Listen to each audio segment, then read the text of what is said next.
نشرنګا سته په بنګړو کې نخه پړي مړوندو کې نشرنګا سته په بنګړو کې نخه پړي مړوندو کې د اسمان سترګې سوېډه کې رشاد سپاري په سلګو کې د یو ډېر ستر عظیم انسان د پښتو ادب پنځم ستوری علامه رشاد بابا یویشتم تلین دی روی شاد په 2004 کې چې مې کله د پښین لنډ تاریخ چاپ کړو په کتابي بڼه نو کابل ته ولاړم په کابل کې مې د پښین لنډ تاریخ علامه بابا ته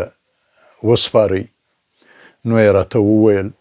چې سبا غرمه به حتمن ډوډۍ د ما سره خورې چونکې د پښین لنډ تاریخ یو مختصر غوندې کتاب و 4 پاڼې وې په دا غرمه چې ورغلم د اولې پاڼې څخه ونیسې تر وروستۍ پاڼې پورې دا ټول کتاب راته توضیح کړو اریان و دې ته وم چې په دا عمر کې او دا کتاب او دا رنګه جالبه تبصره نو مې ځکه وویل چې رښتیا هم علامه رشاد بابا یو ژوندی دارالمعارف یا انسایکلوپیډیا ده یو وار په کوټه کې په 2005 کال غالبا و د سید ګور کتاب د پټ خزانه په مخالفت کې چاپ شوی و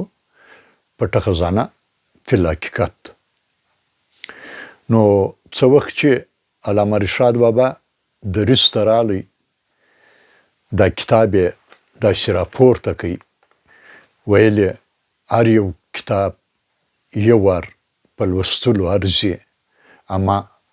دا کتاب د دې ارزښت هم به برخې دی علامه بابا پرشتیا هم چې درڅو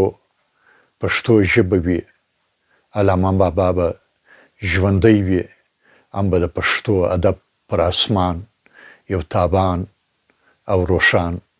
ستوری پاتې وي داسې خلک په پیړیو کې نه تکراریږي روی شاد یاد تل پات